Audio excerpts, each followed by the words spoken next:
Hi hello welcome to our channel. నేను మీ సిరి. ఈరోజు మనం చెప్పుకోబోయే కదా ప్రియనేస్తం పార్ట్ 37. కథలోకి వెళ్ళే ముందు లైక్ చేయడం మర్చిపోకండి. మావయ్య, మీ కూతురు ఏడుస్తూనే ఉంటుందా? అది సంతోషం వచ్చినా బాధ వచ్చినా హుఫ్ అన్నాడు అర్జున్ దీర్ఘంగా మొహం పెట్టి. చిరుకోపంగా అర్జున్ని చూస్తూ కళ్ళు తుడుచుకుంది రక్ష. అర్జున్, నా కూతుర్నిదేనా అంటే ఒప్పుకోను అంటూ రక్షని దగ్గరికి తీసుకున్నాడు కృష్ణమూర్తి. నవ్వుతూ కృష్ణమూర్తి ఛాతీ మీద తలవాల్చింది రక్ష. అసలు ఎలా తప్పిపోయింది మావయ్య అని అడిగాడు అర్జున్. రక్ష కూడా దూరంగా జరిగి తల్లిదండ్రుల వైపు చూసింది. చిన్నప్పుడు రక్షకి బాగోలేకపోవడంతో హాస్పిటల్కి తీసుకెళ్తాం. మమ్మల్ని లోపలికి రానివ్వకుండా టెస్టులు చేశారు. నేను ఎంత చూడాలని గింజుకున్నా టెస్ట్ చేస్తున్నామని చెప్పారు. దాదాపు గంట తర్వాత మీ పాప కనబడడం లేదని చెప్పారు. నా గుండె ఆగిపోయింది అర్జున్, ఆగిపోయింది. ఒక రకమైన షాక్లోకి వెళ్ళిపోయాను. కన్నీళ్ళు కూడా రాలేదు నాకు. నేను కోలుకోవడానికి 2 రోజులు పట్టింది. ఆ తర్వాత మీ మావయ్య పోలీస్ కంప్లైంట్ ఇచ్చారు, ఎంక్వైరీ చేయించారు. అయినా పాప జాలలేదు అని ఆనాటి పరిస్థితి కళ్ళ ముందు మెదలగానే వసుంధర కళ్ళలో నీళ్లు సుడులు తిరిగాయి. వెంటనే తల్లిని హత్తుకుంది రక్ష. ఆ చైన్ తన మెడలోనే ఉంది. అదే చైన్ ఇప్పుడు నాకు పూర్తిగా బ్రతికే ఉందని నాకు తెలిసేలా చేసింది. హాస్పిటల్ మీద కేసు వేశాను, ఎన్నో చేశాను. అప్పుడు మీ అమ్మ మీ అత్తని జాగ్రత్తగా చూసుకుంది అర్జున్ అన్నాడు కృష్ణమూర్తి. కొంత సమయం అక్కడ నిశ్శబ్దం అలుముకుంది. ఎవరు ఏం మాట్లాడలేకపోయారు. నువ్వు ఆశ్రమంలోకి ఎలా వెళ్ళావు? రక్షణ అడిగాడు అర్జున్. నన్ను ఒక నర్సు తీసుకొచ్చి జాయిన్ చేసిందని మా వార్డెన్ మేడం చెప్పారు. నేను ఆశ్రమంలోకి వచ్చే రోజు నా మెడలో చైన్ ఉందని, ఆ చైన్ ఆమె భద్రంగా దాచి నేను ఆశ్రమం నుంచి బయటకి వచ్చేటప్పుడు నాకు తిరిగి ఇచ్చింది. నేను ఒక బాబు కోసం ఈ చైన్ అమ్మేద్దాం అనుకున్నాను, కానీ మీ వల్లే బాబుకి ఆపరేషన్ జరిగింది అంటూ అర్జున్ వైపు చూస్తూ చెప్పి, లేకపోతే నేను మీ కూతుర్ని అని ఎప్పటికీ తెలిసేది కాదమ్మా అంటూ వసుంధర భుజం మీద తలవాల్చింది రక్ష.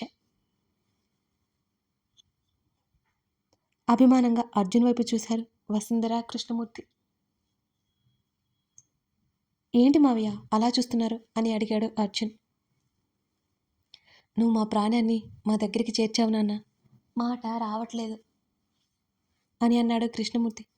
మావయ్య, వచ్చేసింది కదా వదిలేయండి, ఇప్పటి నుంచి మీ కూతురుతోనే ఉండండి సరేనా అని అన్నాడు అర్జున్. చిన్నగా నవ్వాడు కృష్ణమూర్తి. ఏవండి, వీళ్ళిద్దరికి త్వరగా పెళ్లి చేద్దామండి, ముహూర్తం పెట్టేయండి, నా కళ్ళ ముందే ఉంటారు అని అంది వసుంధర. అర్జున్ వైపు చూసి నవ్వుతూ తలదించుకుంది రక్ష. ఆమె ఎందుకు నవ్విందో అర్థమైంది అర్జున్కి. ముఖం పక్కకు పెట్టుకుని నవ్వుకుంటూ జుట్టు చెరుపుకున్నాడు అతను. మన పెళ్ళి అయిపోయింది అన్నట్టు ఉంది రక్ష చూపు. రేపే పంతులు గారిని పిలిపిద్దాం అని అన్నాడు కృష్ణమూర్తి. టెర్రస్ మీద పెయింట్ హౌస్కి ఆనుకొని పరుపు మీద కింద కూర్చున్నారు రక్ష, అర్జున్. అతని భుజం మీద తలవాల్చి అతని చేతి వేళ్ల మధ్య ఆమె చేతి వేళ్లను బంధించి ఆకాశంలోకి చూస్తుంది రక్ష. వాళ్ళలో నాకంటే హ్యాపీ ఇంకెవరు ఉండదు తెలుసా అని అంది అర్జున్ చేతి మీద మరొక చేతిని వేస్తూ. తన మాటలకి చిన్నగా నవ్వు వచ్చింది అర్జున్కి. నాది కూడా సేమ్ డైలాగ్ అన్నాడు. వెంటనే తల ఎత్తి అతని వైపు చూసింది. ఏం కాదా అని అడిగాడు. ఏమో, నాకైతే అలాగే ఉంది, తమరికి ఎలాగుందో నాకేం తెలుసు అని అంది రక్ష. నాకు ఎలాగో ఉంది, నాలో నిద్రపోతున్న రొమాంటిక్ బాయ్ని నిద్ర లేపాల్సి వస్తుంది అని అర్జున్ అనగానే సిగ్గుతో రక్ష బుగ్గలు ఎర్రబడ్డాయి. నేనే మాట్లాడుతున్నాను, మీరేం మాట్లాడుతున్నారు అని అంది వెంటనే కళ్ళు దించి రక్ష. నాకైతే ఆ రోజే గుర్తుకొస్తుంది అన్నాడు తన్మయత్వంతో. ఇలా మాట్లాడితే నేను వెళ్ళిపోతానంటూ వెంటనే పైకి లేస్తున్న ఆమెను ఒడిలోకి లాక్కున్నాడు అర్జున్. ఆమె భుజం మీద తలవాల్చి ఆమె చుట్టూ చేతులు బిగించాడు అతను. నేనంటే అంత ఇష్టమా నీకు అంటూ ఆమె మెడవంపులో ముద్దు పెట్టుకున్నాడు అర్జున్. మీరే నా మొదటి చివరి ప్రేమ అంది తడి పెదవులకి అతని తాకిడికి కళ్ళు మూసుకుని. ఐఎమ్ సో లక్కీ అని అతను అంటుంటే, మీరు కాదు నేను లక్కీ అని కళ్ళు తెరిచి ఓరగా తల తిప్పి అతని వైపు చూసింది రక్ష. నేను ప్రేమలో పడతానని ఎక్స్‌పెక్ట్ చేయలేదసలు. నిన్ను చూడగానే అట్రాక్ట్ అయ్యాను. నీకు తెలుసా నీ ఫేస్ కూడా నేను చూడలేదు అని అర్జున్ చెప్తుంటే కళ్ళు మూసుకొని అతను చెప్పేది వింటూ, నవ్వుకుంటూ వింటోంది రక్ష. తర్వాత ఆ పిల్ల బ్యాచ్‌తో మాట్లాడుతుంటే నీ మాటలు చాలా నచ్చేశాయి నాకు. స్వీట్‌గా అనిపించాయి అన్నాడు అర్జున్ ఆ రోజుని గుర్తు చేసుకుంటూ. నేనప్పుడు కంగారులో ఉంటే మీకెందుకలా అనిపించింది అని అడిగింది రక్ష. నీ మనసు ఎంత సున్నితమైనదో, ఎంత మంచిదో ఆ రోజు అర్థమైంది నాకు. అప్పుడే నా మనసులోకి చేరిపోయావు అన్నాడు అర్జున్. మీకంటే కాదు అంటూ అతని వైపు తిరిగి అతని హృదయం మీద తలవాల్చి చెప్పింది రక్ష. నేనేం చేయలేదు. అదంతా నీకోసమే చేశాను. కానీ నువ్వు ఏ స్వార్థం లేకుండా చేశావురా. బంగారు నువ్వు అంటూ ఆమె తల మీద ముద్దు పెట్టుకున్నాడు. నా కోసం చేస్తే నాకు చెప్పాలి కదా. మంచి చేసి మౌనంగా ఉండిపోయారు మీరు అంటూ తల ఎత్తి అతని వైపు చూసింది రక్ష. ఆమె ముఖాన్ని చేతుల్లోకి తీసుకుని ఆమె నుదుటి మీద ముద్దు పెట్టాడు అర్జున్. సరే కానీ పెళ్లి జరిగింది కదా, మళ్ళీ పెళ్ళెందుకు, మన వైఫ్ అండ్ హస్బెండ్ కదా అంటూ కళ్ళెగరేశాడు అర్జున్ సెంటిమెంట్ సీన్ని తేలిక చేస్తూ. ఆహా, అలా ఏం కుదరదు. నా లైఫ్లో ఫస్ట్ వచ్చే పండగ మీతో పెళ్లి జరగడం అంతే. అందరిలో జరగాలి, ఘనంగా జరగాలని ఏం లేదు. నా వాళ్ళ మధ్య జరగాలి అంతే అంటూ అతని హృదయం మీద వాడి తల ఎత్తి అతని వంక చూస్తుంది రక్ష. అంతేనా, ఎలాగూ పెళ్ళైంది కదా అంటూ ఆమె భుజం మీద ముద్దు పెట్టుకున్నాడు అర్జున్. ఆ అంది చిన్నగా. సెకండ్ నైట్ అరేంజ్ చేసుకుంటే బాగుంటుందేమో అని అర్జున్ అనగానే అతని భుజం కిందుగా మీద గిల్లింది. నొప్పితో చిన్నగా అరిచాడు అర్జున్. ఇంకోసారి అది మాట్లాడొద్దని చెప్పానే మీకు అంటూ ఎర్రబడిన ముఖంతో చెప్పింది రక్ష. ఆమెకి ఎంత కోపం చూపించాలన్నా ఆ కోపాన్ని సిగ్గు కమ్మేస్తోంది. రక్ష వైలెంట్ అయిందే అన్నాడు అతని మీద అతను సానుభూతి చూపించుకుంటూ. నొప్పేసిందా అంటూ అతని భుజం దగ్గర తడిమింది రక్ష. చాలా అన్నాడు అమాయకంగా ముఖం పెట్టి అర్జున్. టీషర్ట్ మీద నుంచి ముద్దు పెట్టి తగ్గిందా అని అంది నవ్వుతూ. లేదన్నట్టు అడ్డంగా తల ఊపాడు. అతను కావాలని చేస్తుంటే అర్థమై నవ్వుకుంది లోపలే. మరి ఏం చేయాలి అని ఆమె అంటుంటే, నువ్వేం చేయకులే, ఒక ముద్దు ఇవ్వు చాలు, అంతకంటే ఇంకేం వద్దు అంటూ చాలా అమాయకంగా తల తిప్పుతూ చెప్పాడు అర్జున్. అతని మెడ చుట్టూ చేతులు వేసి అతని భుజం మీద బుగ్గ మీద ముద్దు పెట్టింది రక్ష. నేనేమైనా చిన్నపిల్లాన్ని అనుకుంటున్నావా? మీ ఆశ్రమంలో చింటుగాడికి ముద్దు పెట్టినట్టున్నావు నువ్వు అంటూ ఆమె చెంపల కిందగా చేతులు పోనిచ్చి ఆమె పెదవులని అందుకున్నాడు అర్జున్. చిటికలో పెదవులు కలిసిన వేళ అతని ప్రేమను ఆస్వాదిస్తూ అతనిలో ఒదిగిపోయింది రక్ష. చల్లగాలితో పాటు మధురమైన ముద్దుని అనుభూతి చెందుతూ ఒకరినొకరు హత్తుకుని సమయం వెళ్ళబుచ్చారు. మెల్లిమెల్లిగా వెన్నెల రాత్రిలో నిద్రలోకి జారుకున్నారు ఆ ఇరువురు. ఇద్దరూ భోజనం చేయలేదని వాళ్ళ కోసం టెర్రస్ మీదకి వచ్చింది వసుంధర.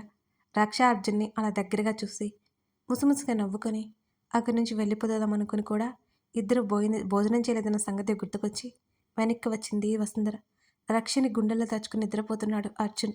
అతనిలో ఒదిగిపోయింది రక్ష. ఇద్దరు చుట్టూ చేతులు తిప్పి మొటికలు విరిచింది వసుంధర. మెట్ల దగ్గరికి వెళ్ళి అర్జున్, రక్ష అంటూ 2-3 సార్లు కేకలు వేసింది వసుంధర. రక్షకి మెలకువ వచ్చి వెంటనే కదిలింది. ఆమెను ఇంకా దగ్గరికి లాక్కున్నాడు అర్జున్ ఆమె అలా కదలడంతో.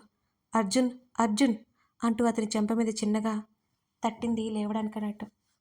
అంటూ ఆమెను ఇంకా దగ్గరికి లాక్కుంటుంటే, అమ్మ పిలుస్తుంది, కిందికి వెళ్దాం పదండి అని అంది చిన్నగా. ఇలాగే బాగుంది కదా అన్నాడు అర్జున్ కళ్ళు మూసుకొని. లేవండి అంటూ అతన్ని లేపి అతని నుంచి దూరం జరిగింది రక్ష.